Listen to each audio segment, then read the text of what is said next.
because of he would keep the oath which he had sworn unto your fathers, hath the Lord brought you out of with a mighty hand, and redeemed you out of the house of bondmen, from the hand of Pharaoh, king of Egypt.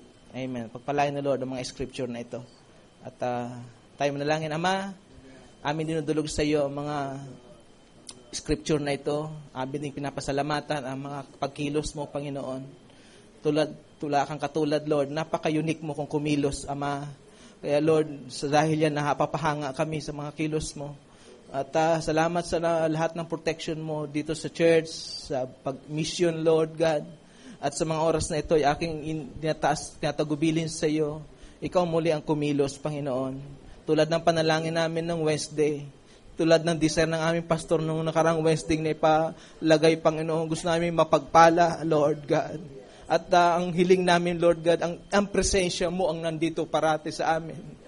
Na maranasan namin, Lord God, mag-equip sa amin, yumakap sa amin, Panginoon, maging sa mga kalagayang ito, sa aming pag-worship, Panginoon, ito, Lord God, pagtatalakay ng iyong salita at kalooban sa amin, Lord, ang iyong presensya, Panginoon, ang kumilos sa kalagitnaan ito. Salamat, Panginoon, bigyan mo kami ng abilidad para makinig, O God, para ikaw, Lord God, ang aming makita namin ang direction mo, Panginoon, ang specific instruction mo, Panginoon, sa amin, kung saan kami tatayo, kung saan ano ang aming ihakbang, ano ang aming ikikilos, Panginoon. Dahil kami mga pinili mo, mga special na tao, Panginoon, ang mga taong narito.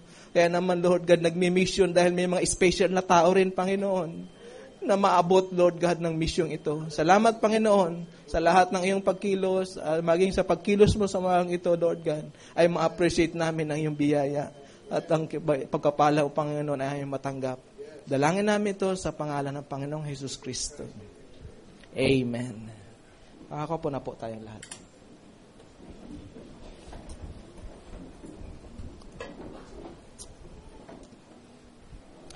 Special class of people. Itong scripture ng Deuteronomy ay pwede natin kunin bilang tipo sa atin, bilang mga spiritual Israelite. At ito ay pinagibilin. At sabi niya, kayo ay mga banal na tao. Tayo dito ay pinabanal ng dugo. Kaya tayo mga banal na tao. Siya ang pumili para maging special na tao tayo. Sa mata ng Diyos, tayo yung mga special na tao na may special na gampanin, na may special na bahagi para ipangalat ang ebanghelyo niya. Yun ang pinakamataas na antas na plano niya.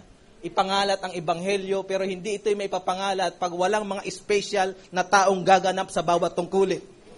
Yung mga fivefold ministry, special na tao yun. Pero hindi sila makakilos pag walang mga support na special na tao rin na kukonekta sa kanila sa pamamagitan ng financial, sa pamamagitan ng prayer, sa pamamagitan ng mga ambag. Lahat yun ay kikilos, kukonekta lahat yun. At ang Panginoon ay siyang ang sinating pinaka-host, ang pinaka-commander-in-chief. At naka-frontliner ito mga fivefold ministry. Dahil sila ay naghahunt ng mga special na tao. Ang mga special na tao ay hindi yan nahanap ng mga pipitsugin, kundi yan ay hahanap din ng mga special din. Amen. Alright, sabi dito ni Brother Branham sa Revelation of Jesus Christ, Church Age, chapter 1, you will recall that I mentioned at the beginning of this message that this book we are studying,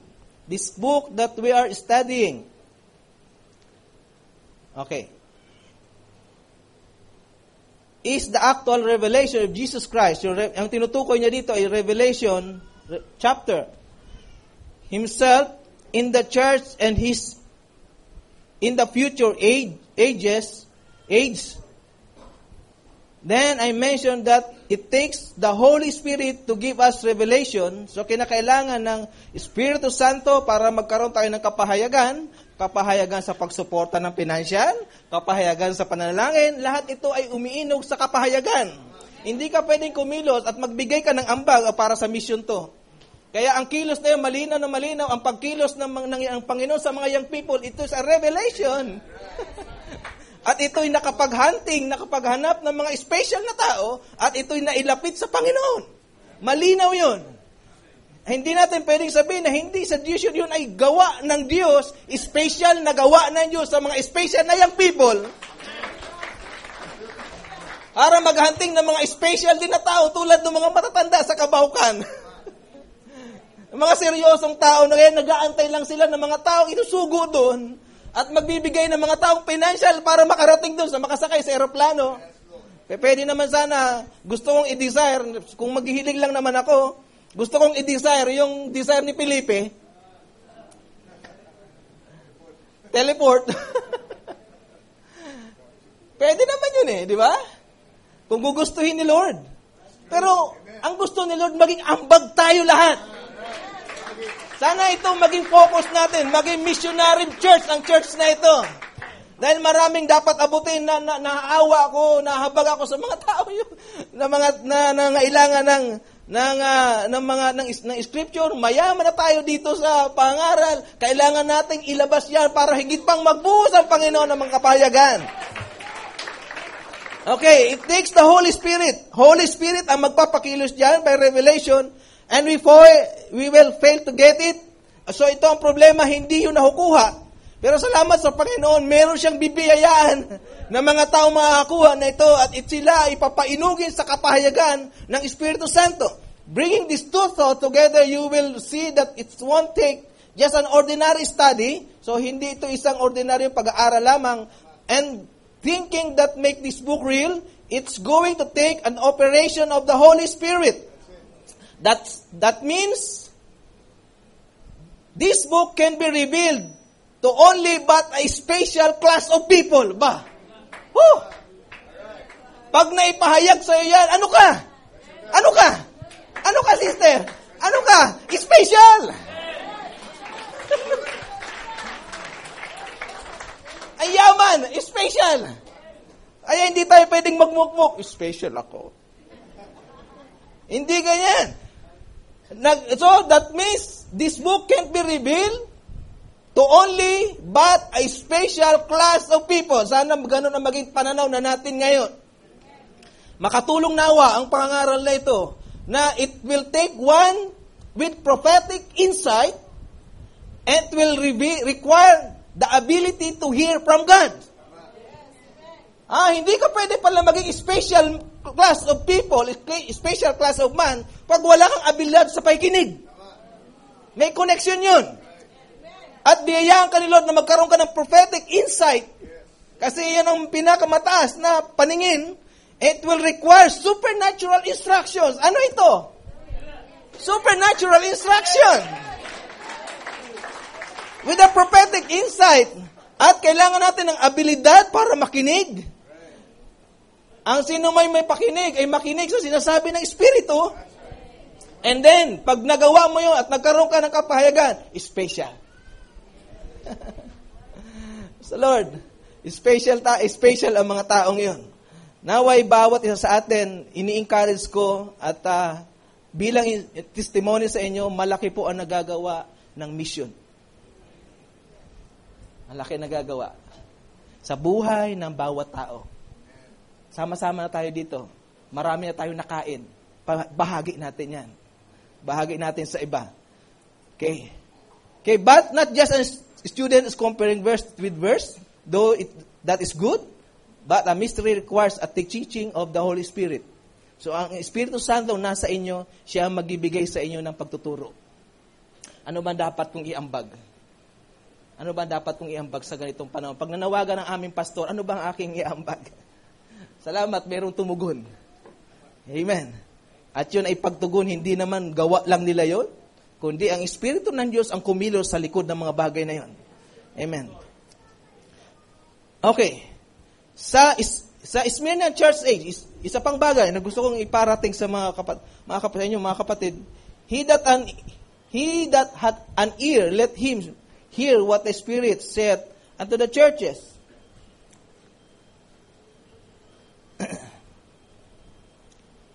Notice here that Jesus, by the Spirit, in every age addressed himself to only one person, to the word for that age. The only one messenger for its age receives what the Spirit has to say to that age, and that one messenger is the messenger to the church, to the true church. He speaks for God by revelation to the churches, both true and false.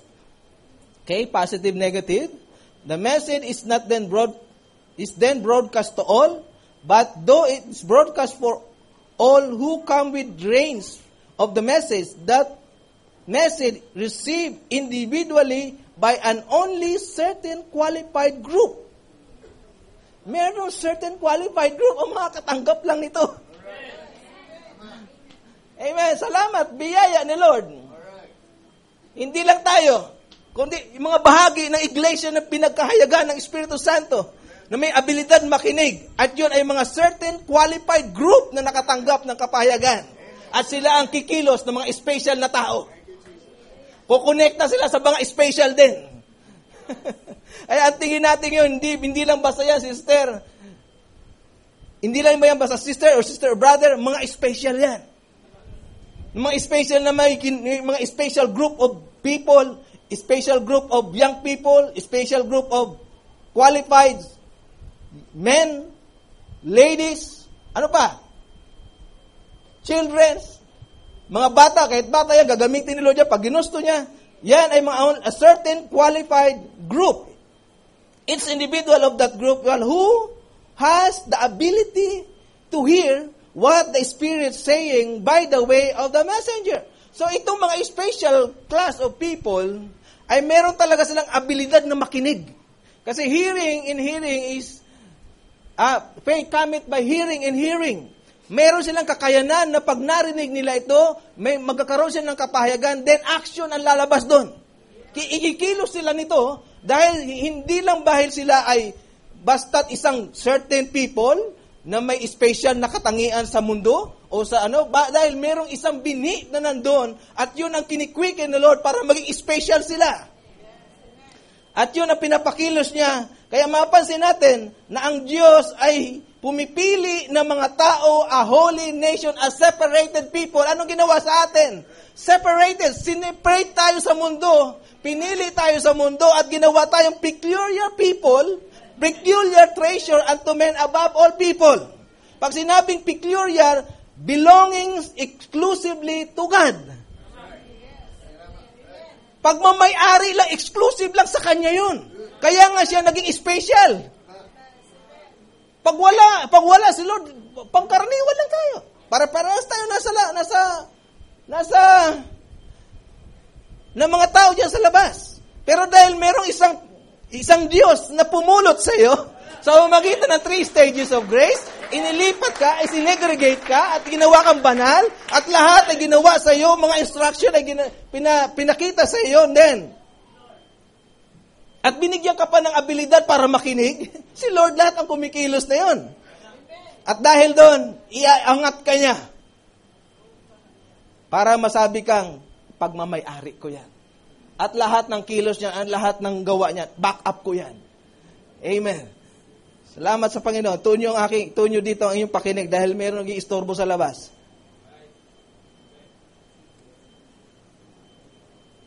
Pag sinabi peculiar, exclusively yan sa Kanya. Sa Diyos yan. Kaya pag gumawa kayo ng aksyon, gumawa kayo ng tulong, gumawa kayo ng ambag, sa Diyos, si Lord yun. Si Lord ang kumikilos na yan. Basta't sa gawain, sa lahat ng gawain, si Lord ang kumikilos nun.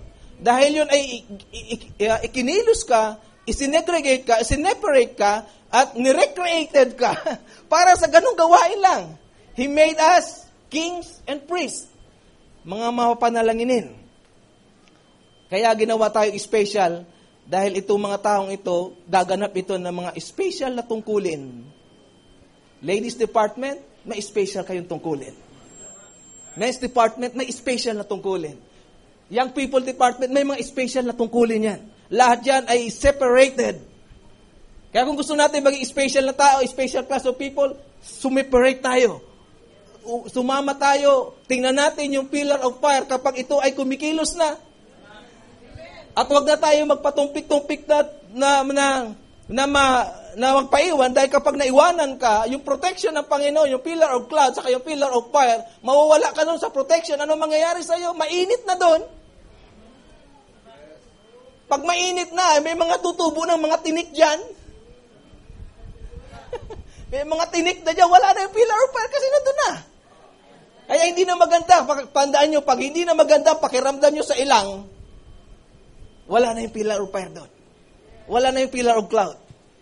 Naalibadbaran ka na. Kasi umuusad na. Maging sensitibo tayo at ganun ang ginawa ng Diyos sa mga Israelita. At alam nyo ba, bago dumating ang pangako, minsan nabanggit ko na ito pero gusto kong ulitin.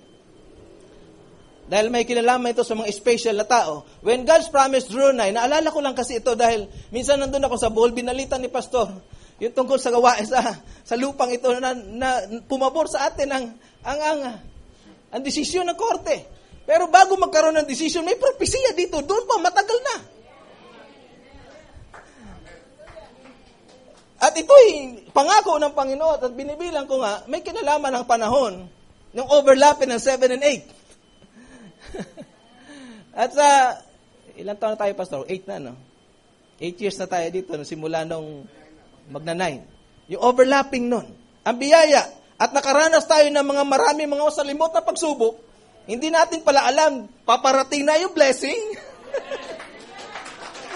Paparating na pala yung blessing at ganito ang nangyari sa Israel. When God promised drew nigh, there rose a Pharaoh who knew Joseph, not Joseph, and he caused the taskmaster, but be put upon the people, and so forth, and then began to be burdened, and they cried to God because of reason of the taskmaster. Then during this time, after they begin to cry, well, God has a peculiar thing to happen.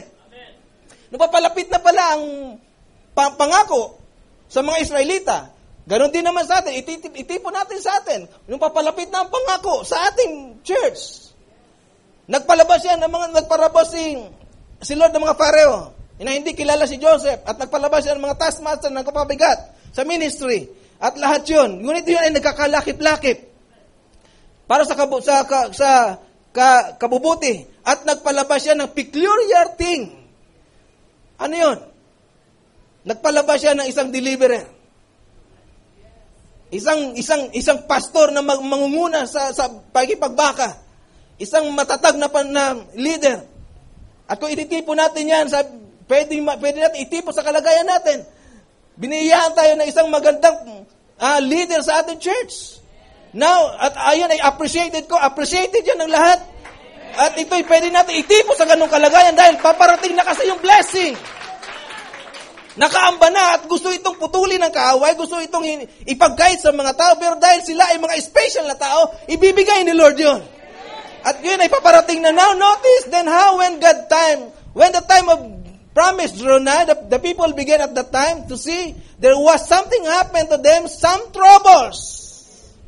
Yung papalapit na daw ang pangako, problema, troubles na dumarating, and God always cause troubles. God always cause troubles. Mostly, always ba? Saan ka palulusot doon? Andiyan ba? God always cause troubles. Mostly, always. Pag hindi natin nakita ang ganon, magumukmuk tayo. Pero pag nakita pala natin, magsasaya pa tayo. Ma-appreciate natin ang pangako ng Panginoon. Kasi ang tanging reason niya, para palapitin ng mga ganon, to bring the people together. Anong ginawa natin? Nanalangin tayo.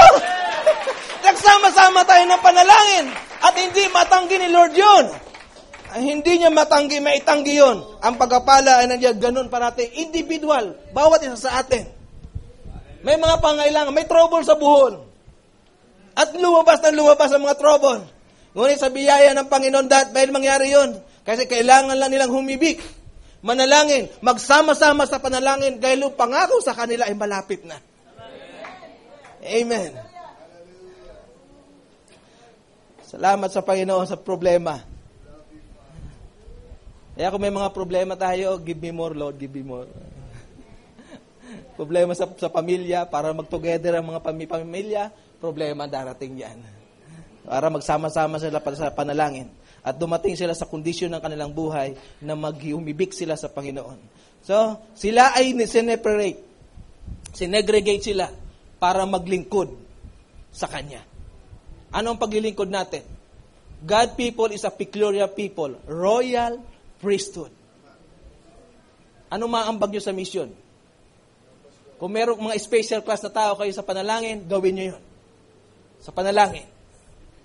Merong mga offering spiritual sacrifice unto God. Mga ambag, material, pamasahe, at lahat. Dahil tayo ay sinegregate, we are peculiar people, zealous unto good works, and have been created in Him to be a children like unto our Father. Holy people, royal priesthood, altogether different from the world.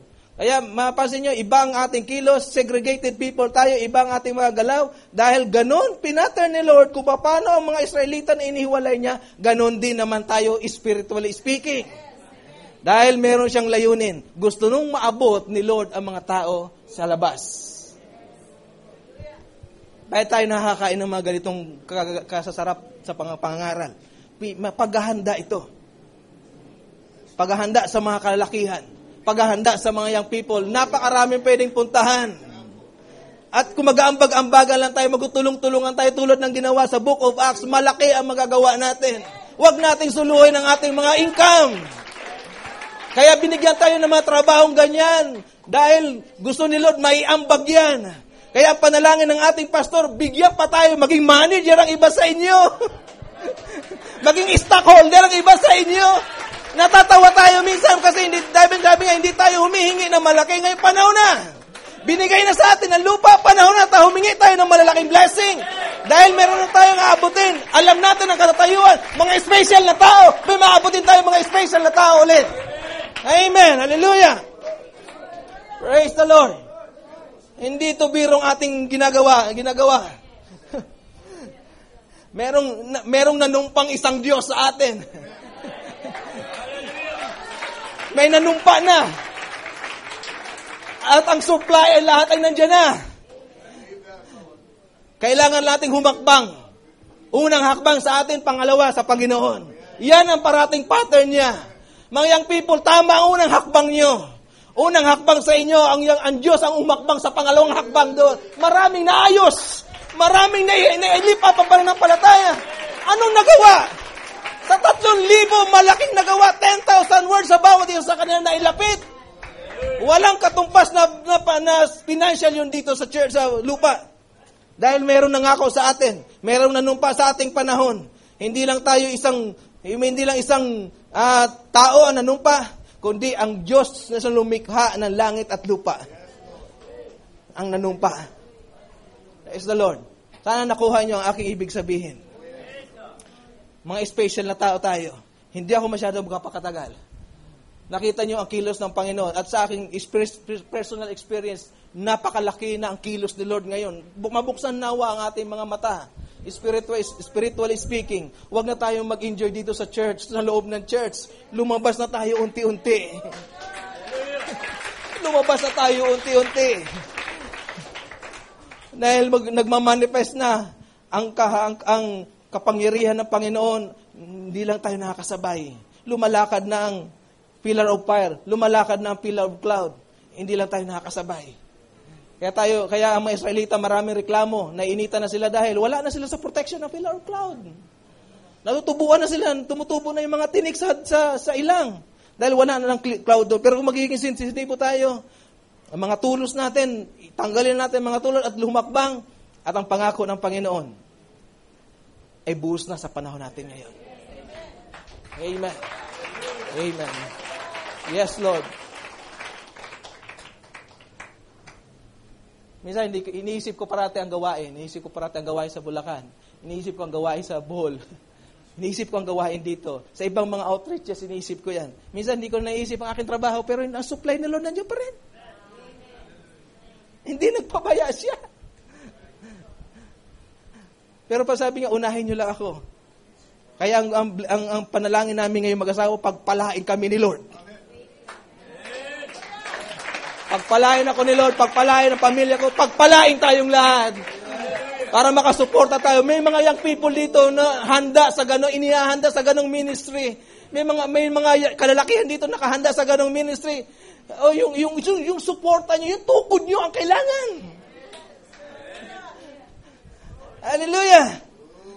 Praise the Lord. Amen. Makita natin ito dahil mga special na tao kayo.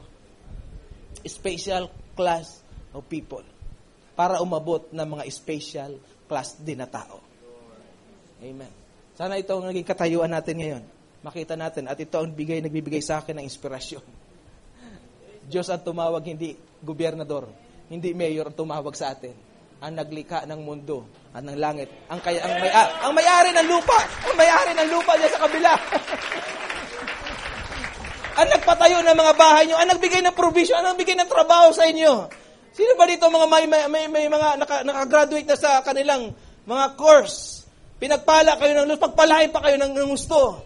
Para makapag-ambag kayo dahil hindi sa inyo ang pera na yan. Pinagkatiwala lang yan sa atin at kailangan nating manage ng tama.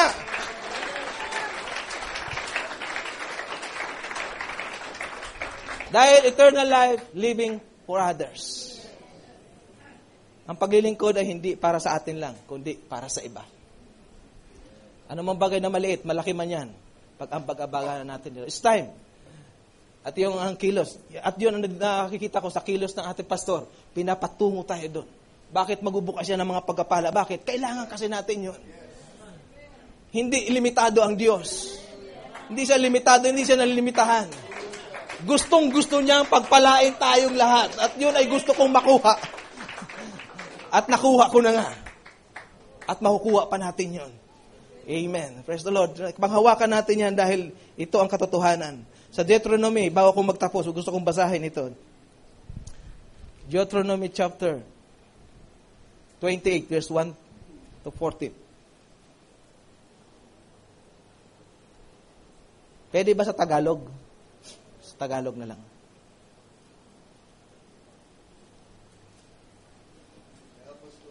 Amen. Dito ako tapos ng aking sa Tagalog. Alam. Para masundan nila. Deuteronomy 28 verse. Habang binabasa ko ito, napakaganda. Ito ay para sa atin.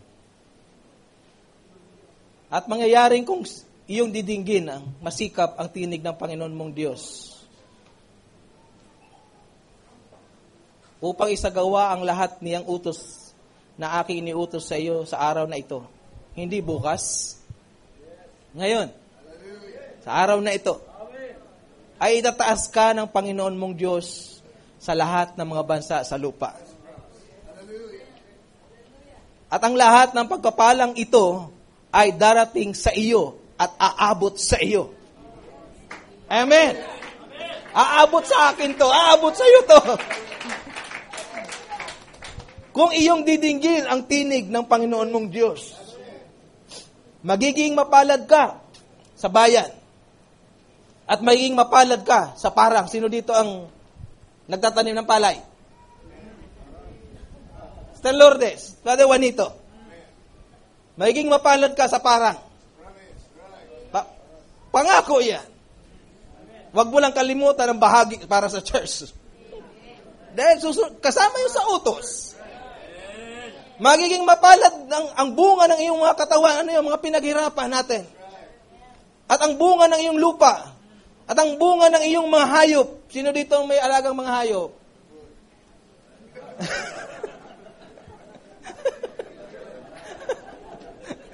Medyo masagwa. ang karagdagan ng iyong bakahan at ang mga anak ng iyong kawan. Magiging mapalad ang iyong bulslo at ang iyong palayok. Amen. Sana walang maubusan dito ng palabigasan. Parating puno. Pag medyo nauubos na, God will provide according to His riches and glory. Magiging mapalad ka sa iyong pagpasok sa opisina, maral. Magiging mapalad ka sa iyong paglabas. Kahit sa'yo, basta may pinasukan ka at may nilabasan ka, may mapalat ka doon.